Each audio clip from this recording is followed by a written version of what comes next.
আসসালামু আলাইকুম। আজ পবিত্র ঈদুল মিলাদুন্নবী।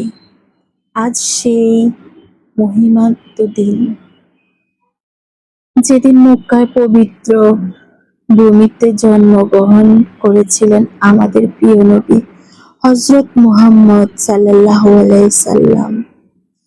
তিনি জন্মগ্রহণ করেন আমলের পীরের বছর সোমবার প্রচলিত অনুযায়ী তিনি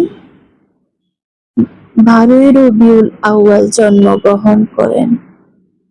তবে তার জন্ম তারিখ নিয়ে আলেমদের মধ্যে মতভেদ রয়েছে। তার পিতা আবদুল্লাহ তার জন্মের আগেই ইন্তেকাল করেন। ছোটবেলায় তিনি হালিমা সাদিয়া রাদিয়াল্লাহু তাআলার কাছে লালিত-পালিত হন। উনি ছিলেন তার দুধ মা।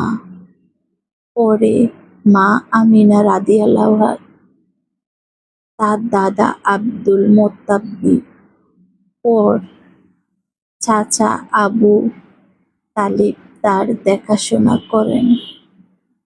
শৈশব থেকে তিনি ছিলেন সত্যবাদী, আমানতদার ও উত্তম চরিত্রের অধিকারী।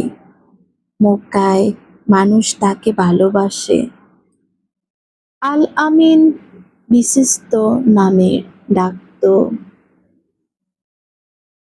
তিনি আমাদের শিখিয়েছেন আল্লাহকে ভালোবাসতে, সত্য কথা বলতে, সহনতায় মানুষের পাশে দাঁড়াতে এবং সুন্দর চরিত্র গড়ে তুলতে।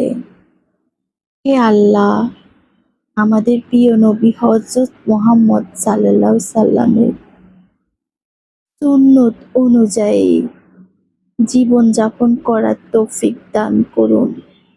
সবাই আমিন বলবেন।